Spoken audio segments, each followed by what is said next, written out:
ভারতের যেই হসপিটালগুলোতে আপনি চিকিৎসা সেবা নিতে গেলে হয়রানি কম হবেন, সেই হসপিটালগুলো নিয়ে আজকে আমার এই ভিডিওটি। কারণ ওই হাসপাতালগুলোতে যদি আপনি ট্রিটমেন্ট নেন তাহলে আপনি হয়রানিটা কম হবেন, কারণ এই হসপিটালগুলো বিশ্বস্ত এবং কি খুবই সুপরিচিত। সেই রকম 5টা হসপিটাল নিয়ে আজকে আমি এই ভিডিওতে আলোচনা করব। প্রথমত যেই হসপিটালটা সেটা হলো এইমস, অর্থাৎ all India institute of medical science, যেটা দিল্লিতে অবস্থিত। আর এটার যদি একটু বিস্তারিত আলোচনা করি তাহলে সরকার পরিচালিত হসপিটাল। এটা স্বল্প খরচে মানসম্পন্ন চিকিৎসা আপনি পাবেন।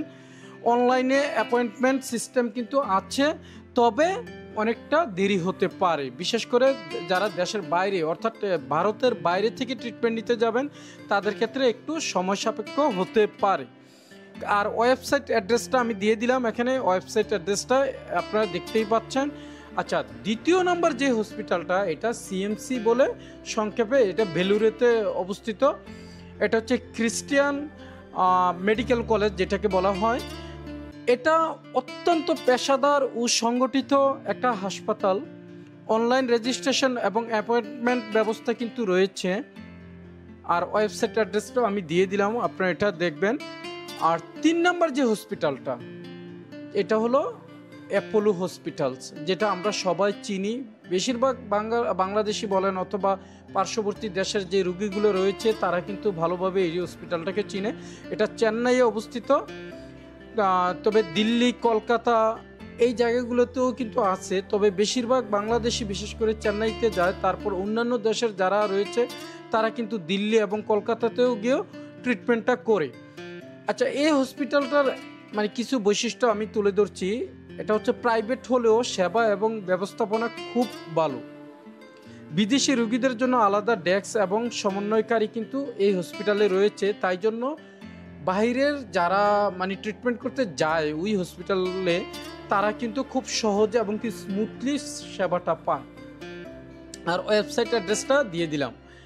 4 নম্বর যে হসপিটালটা, এটা হচ্ছে ফর্টিস হসপিটাল, যেটা দিল্লি, বেঙ্গালুরু এবং কি কলকাতাতে রয়েছে। বিভিন্ন এই কয়েকটা জায়গাতে কিন্তু তাদের ব্রাঞ্চ রয়েছে। তবে এই হসপিটালের কিছু বৈশিষ্ট্য আমি তুলে ধরছি। সেটা হলো বিদেশি রোগীদের জন্য ওয়ান স্টপ সেবা এবং কি আধুনিক প্রযুক্তি এবং ভালো চিকিৎসক। অর্থাৎ এই ফর্টিস হসপিটালে আপনি বিদেশি যারা পেশেন্ট রয়েছে তারা কিন্তু ওয়ান স্টপ সার্ভিসটা পাবে। ওয়ান স্টপ সার্ভিস বলতে আপনারা জানেন, যারা আসলে ট্রিটমেন্ট করতে যান তারাই বুঝবেন যে আসলে ওয়ান আমব্রেলা সলিউশন যেটাকে বলা যায়, অর্থাৎ একই ছাতার নিচে আপনি সব সেবা এবং কি সব সমস্যার সমাধান আপনি করতে পারবেন, অর্থাৎ ওই সেক্টরে, এটাই বোঝানো হয়েছে। আর এটার ওয়েবসাইট অ্যাড্রেসটাও দিয়ে দিলাম, আপনাদের যদি কাজে লাগে এটা ব্যবহার করতে পারেন। আচ্ছা, যে 5 নম্বর যেই হসপিটালটা, সেটা হলো টাটা মেমোরিয়াল হসপিটাল, যেটা মুম্বাইয়ে অবস্থিত। এবং কি এটা আমরা সবাই জানি যে ক্যান্সার রোগীদের জন্য একটা খুবই ভালো মানের হসপিটাল, যেটা পার্শ্ববর্তী দেশ অথবা ভালো ভালো দেশগুলো থেকেও ভালো ট্রিটমেন্ট নেওয়ার জন্য অনেকে আসে, কারণ এটাতে ক্যান্সার চিকিৎসাটা খুবই ভালো হয় এবং কি বিশ্বমানের একটা সেবা কিন্তু দেওয়া হয় এই টাটা মেমোরিয়াল হসপিটালে। তবে এই বিষয়টা মাথায় রাখতে হবে আপনাকে, এই হসপিটালে একটা ভালো সুবিধা হচ্ছে, আপনি যদি ট্রিটমেন্ট করতে যান তাহলে কিন্তু খরচটা খুবই কম হয়, কারণ এটা কিন্তু সরকারি একটা হসপিটাল। সেজন্য আপনি খরচ কম হবে কিন্তু সেবাটা খুবই ভালো পাবেন। তাই জন্য আমি বলবো যে যারা এই হসপিটালে ট্রিটমেন্ট নিতে যাবেন তারা অবশ্যই আগে থেকে প্রিপারেশন নিয়ে এবং কি ভালোভাবে সব কিছু বুঝে শুনে তারপরে যাবেন।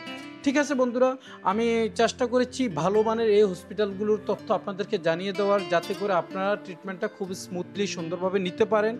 আর ওই হসপিটালগুলোতে আপনি ট্রিটমেন্ট নিলে অবশ্যই আপনি হয়রানিটা কম হবেন এবং কি ভালোভাবে আপনি ট্রিটমেন্টটা নিয়ে আসতে পারবেন। ওকে বন্ধুরা, ভালো থাকবেন। পরবর্তীতে কথা হবে অন্য কোনো ভিডিওতে অন্য কোনো বিষয় নিয়ে। আল্লাহ হাফেজ।